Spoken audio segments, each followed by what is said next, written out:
أعوذ بالله من الشيطان الرجيم. بسم الله الرحمن الرحيم. وإذ قال موسى لقومه إن الله يأمركم أن تذبحوا بقرة قالوا أتتخذنا هزوا قال أعوذ بالله أن أكون من الجاهلين. قالوا ادع لنا ربك يبين لنا ما هي قال إنه يقول إنها بقرة لا فارض ولا بكر عوان بين ذلك فافعلوا ما تؤمرون. قالوا ادع لنا ربك يبين لنا ما لونها قال إنه يقول إنها بقرة صفراء فاقع لونها تسر الناظرين.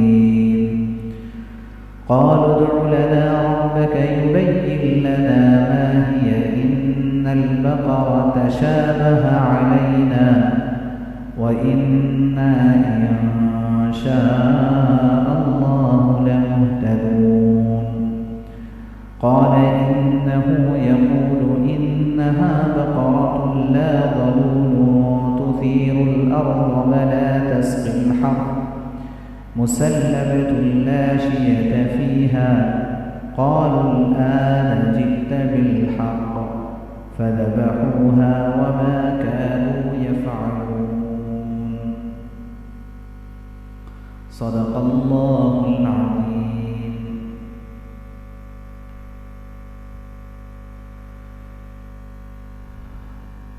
جیسے کہ پیچھے سے بات چل رہی ہے کہ یہ بنی اسرائیل کے واقعات کا تسلسل ہے اور اللہ تبارک و تعالیٰ نے قرآن پاک میں ان واقعات کا تذکرہ اس لیے کیا ہے تاکہ امت مسلمہ میں جو اس طرح کے حالات اور واقعات پیش آ رہے ہیں یا اس کے لگ بھگ جو بھی حالات اور واقعات پیش آ رہے ہیں ان تمام امور میں امت مسلمہ کو سبق حاصل ہو سکے.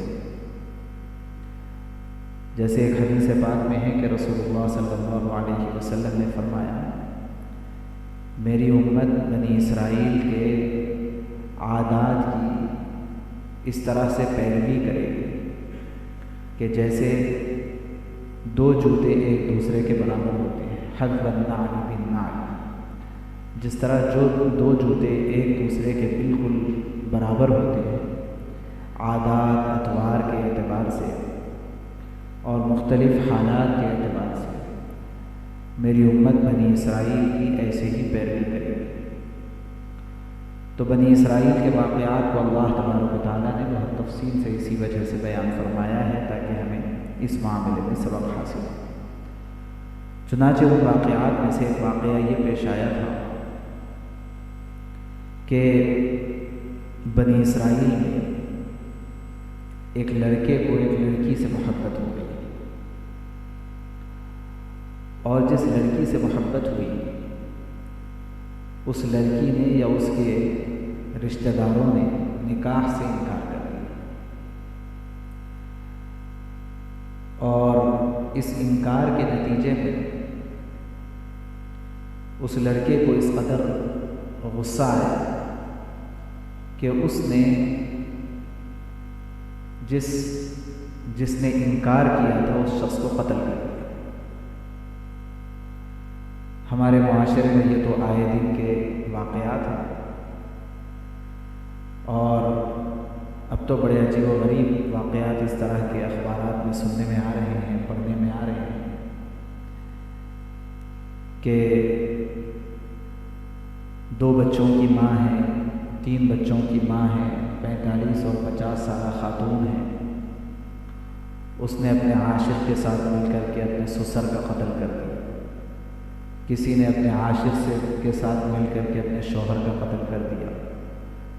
اس طرح کے واقعات تو اللہ خیر کا معاملہ فرمائے دن بدن ہمارے سامنے آ رہے ہیں. تو وہی ہے کہ حذو النعل بالنعل، میری امت بنی اسرائیل کے حالات کو ایسے فالو کرے گی جیسے دونوں جوتے ایک دوسرے کے برابر ہوتے ہیں۔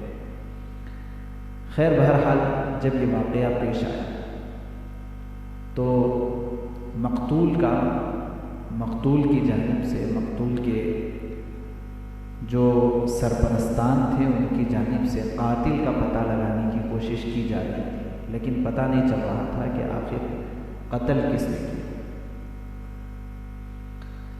تو اس سلسلے میں کافی تگ و دو ہوئی، بہت تلاش کیا گیا، لیکن قاتل کا پتہ نہیں چل رہا تھا۔ اور ایسے واقعات میں سزا کیا دی جائے قاتل کو، اس وقت تک کوئی حکم بھی بنی اسرائیل کے پاس نہیں تھا۔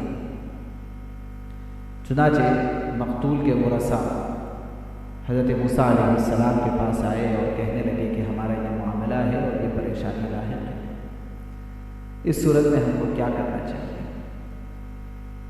تو موسیٰ علیہ السلام نے اللہ تبارک و تعالیٰ سے اس سلسلے میں معلومات حاصل کی اور اس کے بعد ان لوگوں کو یہ بتایا کہ ایسی صورت میں تم ایسے کر لو کہ ایک بچڑا ذبح کرو، گائے کا بچہ ذبح کرو اور اس کے گوشت کے کسی حصے کو لے کر کے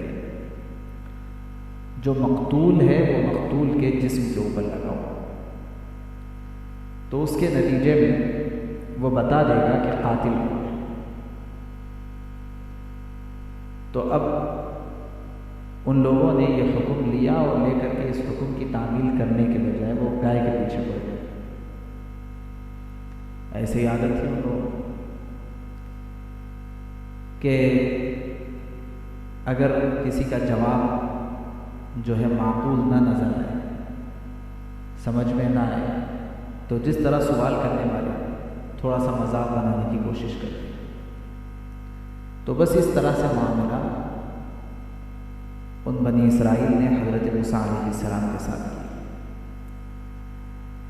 تو انہوں نے سب سے پہلا یہ سوال کیا کہ پہلے آپ یہ بتائیے کہ کیا آپ ہمارے ساتھ کوئی مذاق کر رہے ہیں؟ کس سے کہہ رہے ہیں؟ وقت کے نبی سے کہہ رہے ہیں۔ کہیں بھی مسئلہ حل نہیں ہوا تو آئے تھے یہاں پر مسئلہ حل کرنے کے لیے۔ جب مسئلہ اللہ تبارک و تعالیٰ کے حکم کی روشنی میں حل کر دیا گیا اور ان کو حل بتا دیا گیا، تو اب کہہ رہے ہیں کہ کیا مذاق کر رہے ہیں آپ ہمارے ساتھ؟ یہ کیسے ہو سکتا کہ گائے کو ذبح کیا جائے اور اس کے گوشت کو مقتول کے جسم کے اوپر ملا جائے، رگڑا جائے، تو اس کے بعد وہ مقتول بتا دے گا کہ قاتل کون ہے؟ یہ تو ذرا مذاق کی بات ہے۔ اور یہی صورتحال آج ہماری ہے۔ دین کے بہت سارے معاملات کے اندر ہم اس کو پرکھنے کی کوشش کر رہے ہیں کہ عقل پر یہ تلتی ہے کہ نہیں تلتی ہے بات۔ جس طرح بنی اسرائیل نے اس حکم کو لیا اور عقل پر تولنے کی کوشش کی، تو عقل پر نہیں تول رہی تھی بات۔ یہ کیسے ہو سکتا ہے؟ عقل میں تو بات نہیں آتی، ریشنلٹی کے خلاف ہے، معقولیت اس کے اندر نہیں ہے۔ تو اسی طرح دین کے معاملات کو لیا جا رہا ہے اور لے کر کے اس کو عقل پر تولنے کی کوشش کی جا رہی ہے۔ اور یہ صرف اس زمانے کا فتنہ نہیں ہے، اس زمانے کے اندر جتنے فتنے ہیں وہ اس طرح کے بہت سارے نظریات اور فتنے پہلے زمانوں میں آ چکے ہیں اور اس کے سارے جوابات اور علمی مقابلے اس کے ہو چکے ہیں۔ بہت پہلے ایک فتنہ تھا معتزلہ جس کا نام تھا، ان کا سب سے بنیادی مرض بھی یہی تھا جو بنی اسرائیل کا ہے۔ معتزلہ کا بنیادی مرض یہ تھا کہ وہ دین کی اسی بات کو مانیں گے اور عمل کریں گے جو عقل کی کسوٹی پر پرکھی جا سکتی ہے، اور جو دین کی بات عقل میں نہ آئے ہم اس کو ماننے کے لیے تیار نہیں ہیں، اس کا انکار کریں۔ چنانچہ ان لوگوں نے رؤیت باری کا انکار کیا، یعنی اللہ تبارک و تعالیٰ کا دیدار نہ دنیا میں ہو سکتا ہے اور نہ ہی جنت میں ہو سکتا ہے۔ اس طرح سے اور بہت ساری چیزوں کا ان لوگوں نے انکار کیا اور گمراہ ہوئے، اور ایسے گمراہ ہوئے اور اس کے بعد ان کا مقابلہ ایسے ہوا اور اہل حق نے اور علماء نے اس زمانے میں ان لوگوں کو ایسے جو ہے ہر طرح سے جوابات دیے کہ اب وہ فتنہ وہیں پر دفن ہو گیا۔ لیکن اثرات بعد میں باقی رہے. ایسے ہی جتنے باطل ہوتے ہیں یہ باطل اسی طرح دودھ کی ابال کی طرح ابلتے ہیں، بارش کے کیڑوں کی طرح نکلتے ہیں اور اس کے بعد پھر وہ کہیں دفن ہو جاتے ہیں، ان کا کوئی عطا پتہ نہیں رہتا. باطل ایسا ہی ہوتا ہے، حق قیامت تک باقی رہے. تو اب یہ ہے کہ جو بات ہماری عقل کی کسوٹی پر پرکھی جا سکتی ہے ہم اس کو مانیں، ورنہ ہم نہیں مانیں. چنانچہ آج کل بہت سارے نوجوانوں کا یہ سوال ہے کہ مرنے کے بعد دوبارہ کیسے اٹھائے جائیں گے. ہمیں سمجھ میں نہیں آتا. تیری عقل ہے ہی کتنی؟ دنیا کے بہت سارے باتیں سمجھ میں نہیں آتے اور آخرت کی بات سمجھنے کے واسطے عقل کو استعمال کریں. آخرت تو مرنے کے بعد بڑا معاملہ ہے، تو وہ اگر سمجھ میں نہیں آ رہا ہے، حالانکہ اگر عقل سلیم ہے تو یہ بات بھی سمجھ میں آ سکتی ہے. ایسی بات نہیں ہے کہ یہ عقل کے خلاف. جنت اور جہنم کس نے دیکھا ہے کہ اس کو مان لیا جائے؟ تو آپ کی عقل کو کس نے دیکھا ہے کہ آپ کو عقل مند مان لیا جائے، انٹلیکچوئل آپ کو مان لیا جائے؟ کس نے دیکھا ہے جناب آپ کی عقل کو؟ اور آپ اسی عقل کو ذریعہ بنا کر کے اپنے آپ کو دانش مندوں میں شمار کرنے جا رہے ہیں، پڑھے لکھوں میں شمار کرنے جا رہے ہیں. تو جب آپ کی عقل نظر نہیں آتی ہے، جس طرح جنت اور جہنم نظر نہیں آنے کی وجہ سے آپ انکار کر رہے ہیں، تو آپ بھی بیوقوف ٹھہرے. تو بات یہ ہے کہ جو چیز ہمیں دکھائی دیتی ہے، جو چیز محسوس ہوتی ہے، جو چیز عقل تسلیم کرتی ہے، بس اس کو مانیں گے، اس کے علاوہ کسی اور چیز کو ہم نہیں مانیں گے. یہ اس زمانے کا بہت بڑا مرض ہے، اور اس مرض کے نتیجے میں اس زمانے میں خاص طور سے نوجوانوں کا ایک بہت بڑا طبقہ ہے جو اسی عقل پرستی کے بنیاد پر اسلام کو چھوڑ رہا ہے، دین کو چھوڑ رہا ہے، اور وہ جو ہے ایتھیزم کی طرف جا رہے ہیں، اور وہ اس بات کا جو ہے خیال کر رہے ہیں کہ ہمیں کچھ نہیں چاہیے، نہ اسلام چاہیے، نہ ہندو مذہب چاہیے، نہ عیسائیت چاہیے، نہ کچھ نہ کیا. اور یہ سب چیزوں کو چھوڑ رہے ہیں اس لیے کہ ہماری عقل میں سمجھ میں نہیں آ رہا ہے سب کچھ، اور جا کر کے پھر وہی عقل کے غلام بن رہے ہیں. ایسا نہیں ہے کہ عقل سے بھاگ کر کے کسی نقل کی تقلید کرنے لگے، بلکہ عقل سے بھاگ کر کے پھر عقل ہی کے غلام بنے، اور پھر بہت ساری ان چیزوں کے اندر پڑ گئے جو عقل میں پھر نہیں آ رہی ہیں. الغرض یہ ہمارے اس زمانے کا ایک بہت بڑا فتنہ ہے. اللہ تبارک و تعالیٰ اس فتنے سے محفوظ رکھے. بنی اسرائیل نے بھی کہا تھا کیا مذاق کر رہے ہیں آپ ہمارے ساتھ؟ تو حضرت موسیٰ علیہ السلام نے جواب دیا، اللہ مجھے پناہ میں رکھے کہ میں کوئی جاہلوں میں سے نہیں ہوں کہ میں تمہارے ساتھ مذاق کروں. ایسے سیریس موقع پر مذاق کرنا یہ تو جوہلا کا کام. میں کوئی جاہل آدمی نہیں ہوں کہ میں تم سے مذاق کروں. تو اب انہوں نے باتیں بنانا شروع کی. جیسے اوباش لڑکے ہوتے ہیں، ماننا ہوتا نہیں ہے تو اب باتیں بناتے ہیں. جب سمجھا بھی دیا جاتا ہے کہ بھئی یہ بات، حالانکہ اسلامی جتنی تعلیمات، وہ ساری کی ساری تعلیمات پر اگر صحیح طریقے سے آپ غور کریں تو میں تو یاد کرتا ہوں، اور جہاں پر سمجھانے کی ضرورت پیش آتی ہے میں کوشش بھی یہ کرتا ہوں کہ قرآن اور حدیث کو تو میں بعد میں پیش کروں، سب سے پہلے اس کے لاجیکل ہونے کو بتلاتا ہوں کہ بھئی یہ بات کتنی لاجیکل ہے اور کتنے کامن سینس سے ریلیٹ کرتے ہیں. آپ کوئی بھی ادنا سے ادنا حکم لے رہے ہیں اسلام کا، اعلیٰ سے اعلیٰ، خواہ وہ حج کا کوئی مسئلہ ہو یا پھر یہ کہ کوئی وضو ٹوٹنے اور بیت الخلاء جانے سے متعلق کوئی حکم ہو، سب سے زیادہ اگر کوئی مذہب اور سب سے زیادہ اگر کوئی احکام کا مجموعہ ہمارے عقل سے اور لاجک سے ریلیٹ کرتا ہے تو وہ اسلام. لیکن ہوتا یہ ہے کہ اگر مان لیں گے تو پھر مان کر کے عمل کرنا پڑے.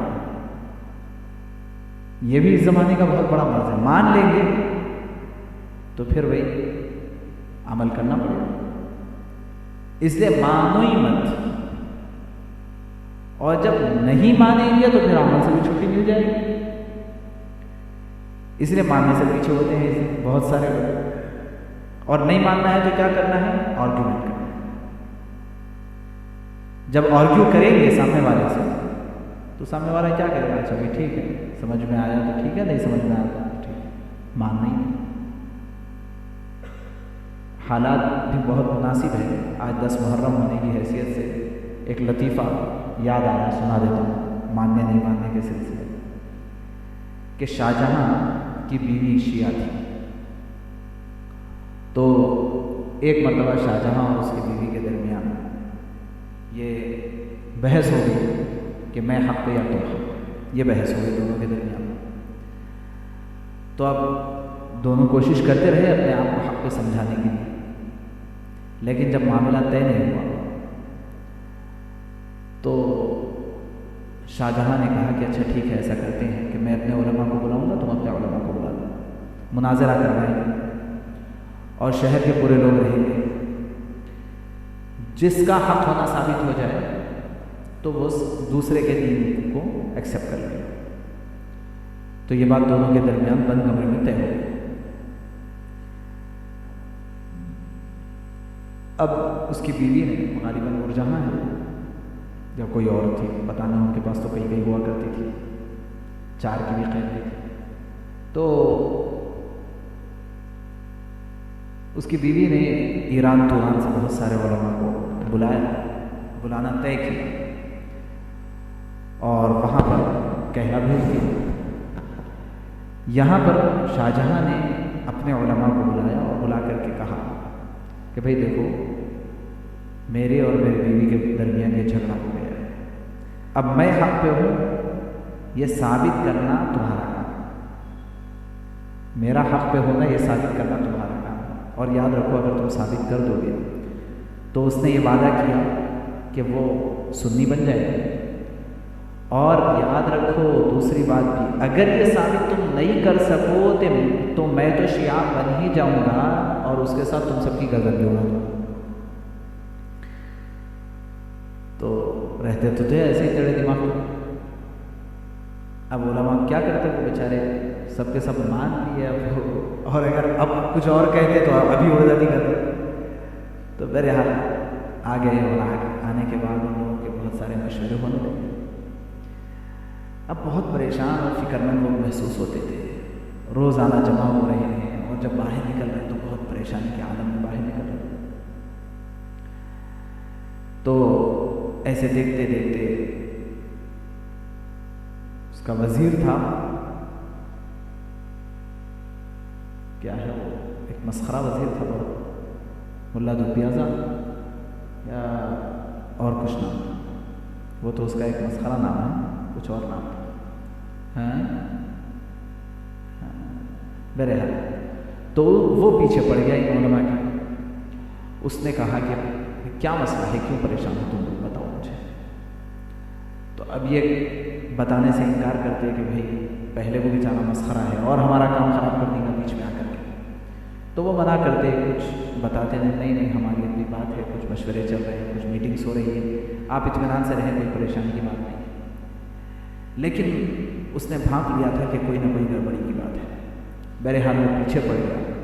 اور ایک مرتبہ ایسا ہوا کہ ان لوگوں کی میٹنگ کے درمیان، چونکہ وزیر تھا، بڑا عہدیدار تھا، میٹنگ کے درمیان وہ کمرے کے اندر گھس گیا اور جا کے بیٹھ گیا اور کہنے لگا کہ بتاؤ کیا مسئلہ ہے، اور کہنے لگا کہ بعض مرتبہ کوئی مسخرہ بھی کام آتا ہے۔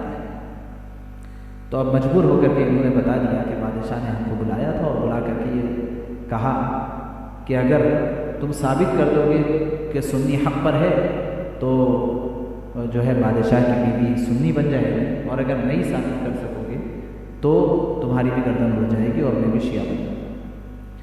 تو یہ بادشاہ نے کہا ہے۔ تو اس نے کہا کہ کیا پریشانی کی بات ہے، پھر پریشان کیوں، حق کو ثابت کرنے کے واسطے پریشانی کیا؟ تو علماء نے کہا کہ ہم کو اس بات کی پریشانی نہیں ہے کہ ہم حق ثابت کر سکیں گے یا نہیں کر سکیں گے، ہم تو 100% حق کو ثابت کر کے رہیں گے، مسئلہ یہ ہے کہ سامنے والا اگر یہ کہہ دے کہ میں نہیں مانتا تو اس کا کیا ہے؟ ہمارے سارے دلائل اور قرآن اور حدیث سب کچھ پیش کرنے کے بعد نہیں مانتا کی بات ہو گئی تو ہم کیا کریں؟ اب تو بادشاہ کا ایمان گیا، ہماری گردن بھی گئی، اس کا کیا ہے؟ اس نے کہا کہ بات تو بہت معقول ہے، ماننے نہیں ماننے کا مسئلہ تو بہت ٹیڑھا ہے۔ اس نے کہا کہ اچھا ٹھیک ہے، مناظرہ ہونے دیا جائے، بس اتنی اجازت رہے کہ مجھے آپ اسٹیج پہ آنے کا موقع دیں، اس کے علاوہ اور کچھ میں نہیں مانتا۔ اب بہرحال منع تو نہیں کر سکتے تھے، دن آ گیا اور سارے انتظامات ہوئے اور بڑی جو ہے سب کے سب جو ہے مناظرے کے اندر پہنچ گئے، پورا کا پورا شہر موجود ہے، بادشاہ سلامت سامنے بیٹھے ہوئے۔ اب ہوا یہ کہ ایک طرف سنی دلائل اور ایک طرف شیعہ دلائل، بڑا زبردست چل رہا ہے۔ درمیان میں یہ بیچارہ پھٹے کپڑے پہن کر کے، پھٹی چادر اوڑھ کر کے، ٹوٹی ہوئی چپل پہن کر کے، یہ پورے مجمع کو بیچ میں سے چیرتے ہوئے یہ اسٹیج پر آ کے بیٹھا۔ اب جیسے ہی وہ گرم گرم مناظرہ چل رہا تھا اور درمیان سے یہ آ کر کے بیٹھا تو سارے لوگ اسٹیج پہ دیکھنا چھوڑ کر کے یہ تماشا دیکھنا شروع کر دیا۔ ایسے لوگوں کا جو کنسنٹریشن تھا وہ بریک ہو گیا، اور وہ جو لوگ مناظرے میں مصروف تھے وہ لوگ بھی ڈسٹرب ہو گئے اس سے کہ وہ سارے مجمع کو چیرتے ہوئے، پھٹی بلینکٹ اوڑھ لے کے اور جو ہے لنگڑا لیتے ہوئے، اپنے ہاتھ میں پھٹی اور ٹوٹی ہوئی چپل لے کر کے بیچ میں آ رہا ہے، اور آ کر کے وہ اسٹیج تک گیا اور اسٹیج پہ بیٹھ گیا۔ اب اسٹیج پہ بیٹھ کر کے بار بار وہ سنیوں کو، شیعہ علماء کو دیکھ رہا ہے اور دیکھ کر کے چپل چھپا رہا ہے اپنے نیچے۔ ایک بار دیکھا، پھر چپل چھپایا، پھر اس کے بعد پلٹ کر کے دیکھا، جیسے ان لوگوں کی نظر پڑی چپل چھپا رہا، پھر تیسری مرتبہ پھر نظر پڑی، پھر چپل چھپا۔ تو بادشاہ کو بھی بڑی جو ہے بے چینی ہوئی، اس نے کہا کہ کیا کر رہے ہو تم، یہ کون سے کپڑے پہن کے آئے ہو اور یہ کیا چپل چھپائے تو اسٹیج پر لے کر کے چپل بیٹھے ہو اور یہ چپل چھپا رہے ہو، کیا ہو؟ تو اس نے کہا کہ نہیں، مجھے ڈر ہے کہ یہ لوگ میری چپل چرا لیں۔ تو پھر وہ بادشاہ بھی مسکرا کے خاموش بیٹھے، پھر تھوڑی دیر میں ایسے ہی کر رہا ہے، دوسرے تیسرے مرتبہ بھی کہنے لگا مجھے ڈر ہے کہ یہ لوگ چپل چرائیں گے۔ اب وہ مناظرہ کہاں جاتا، وہ فوری غصے میں آ کر کے وہ علماء اٹھے، ہم تمہاری چپل اور پھٹی چپل چرانے کے لیے ایران سے آئے، ذرا اپنی اوقات میں رہو، ہے کون؟ تو اب کہنے لگا کہ نہیں، مجھے بہت ڈر ہے، تم لوگوں نے چپل چرائی ہے، حضرت ابوبکر کے زمانے میں تو آدمی چرا سکتے۔ تو فوری آ کے کہنے لگے کہ دیکھو ہم کہاں تھے ابوبکر کے زمانے میں کہ تم کہہ رہے ہو چپل چرائے تھے، ہم کہاں تھے؟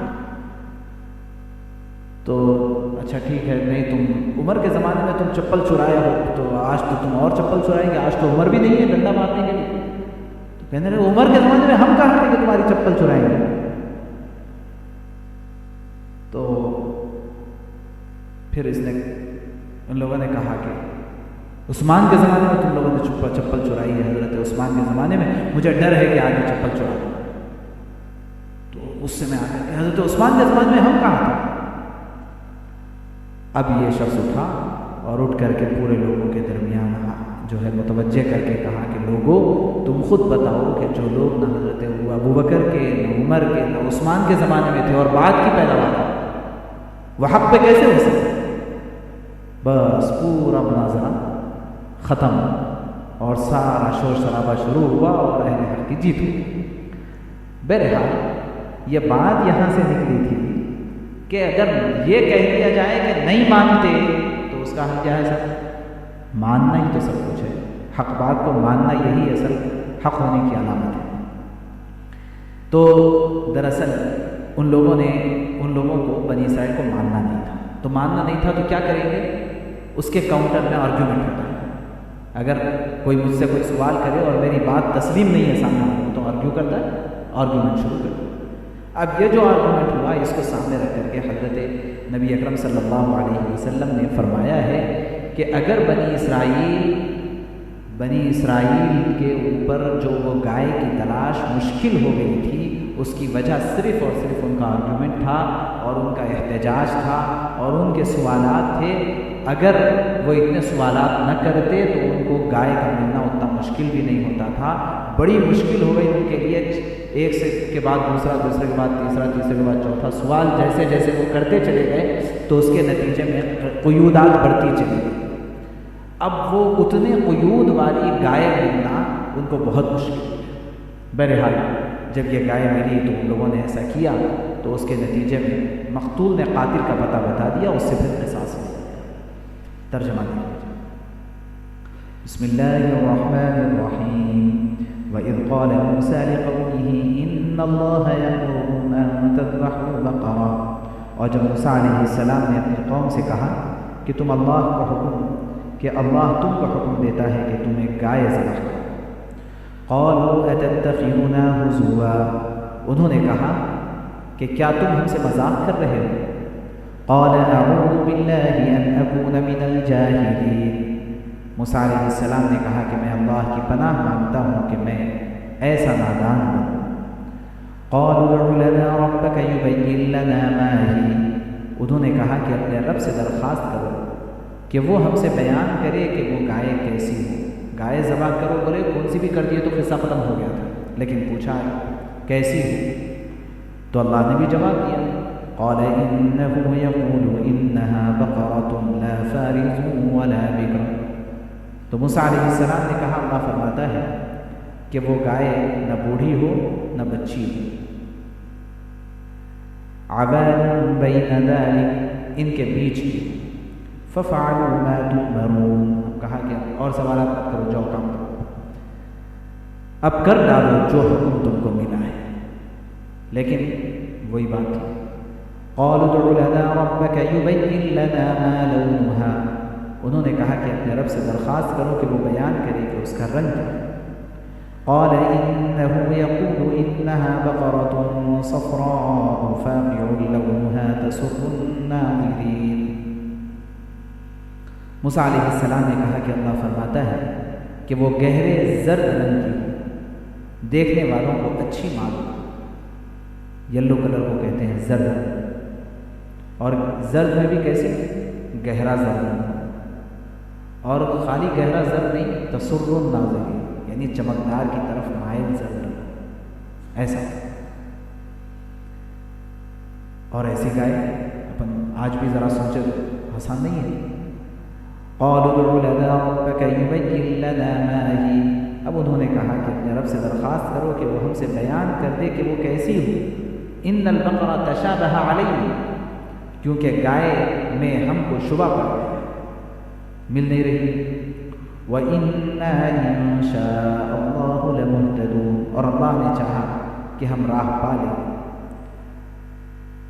قال إنه يقول إنها بقرة لا ذلول تثير الأرض ولا تسقي الحرث، اللہ فرماتا ہے کہ وہ ایسی گائے ہو کہ محنت کرنے والی نہ ہو، زمین کو جوتنے والی اور کھیتوں کو پانی دینے والی نہ ہو، ایسی بھی نہ ہو، یعنی محنت کش گائے نہ بلکہ لاڑوں میں پلی ہوئی۔ مسلمۃ لا شیۃ فیہا، وہ سالم ہے، اس میں کوئی داغ بھی نہیں، کوئی دھبا بھی نہیں، ٹھیک۔ قالوا الآن جئت بالحق، انہوں نے کہا کہ اب تم واضح بات لائے ہو۔ فذبحوها وما كانوا يفعلون، پھر انہوں نے اس کو ذبح کیا اور وہ ذبح کرتے نظر نہ آتے تھے، مطلب انہیں اس طرح کی گائے ملنا کوئی آسان نہ تھا، بہت مشکل سے ان کو یہ گائے ملی، اور اس کے بعد انہوں نے ذبح کیا اور وہ قاتل کا پتہ اس مقتول نے بتا دیا، اس سے پھر قصاص لیا گیا۔ وہ تو ایک پورا واقعہ ہے، لیکن اس رکوع سے ہمیں جو سبق ملتا ہے وہ سبق یہ ہے کہ ایک تو اپنی عقل کو شریعت کے سامنے لڑانے کی کوشش نہ کرو، عقل دینے والا جو خالق ہے اسی نے ہمیں یہ دین اور مذہب اور اسلام دیا ہے۔ اگر کوئی ہمیں شرعی حکم عقل پر اترتا ہوا نظر نہ آئے تو وہ اس حکم کا قصور نہیں ہے، میری عقل کا قصور ہے کہ میری عقل کمزور ہے۔ اور دوسرے یہ کہ دین کے معاملے میں اگر ہمیں تسلیم نہ بھی کرنا ہو کوئی بات تو اس پر سوالات کر کے آرگومنٹ کرنے کی ضرورت نہیں ہے، اس کی وجہ سے دین پر عمل کرنا اور مشکل ہو جائے گا۔ اللہ ہم سب کو توفیق عمل نصیب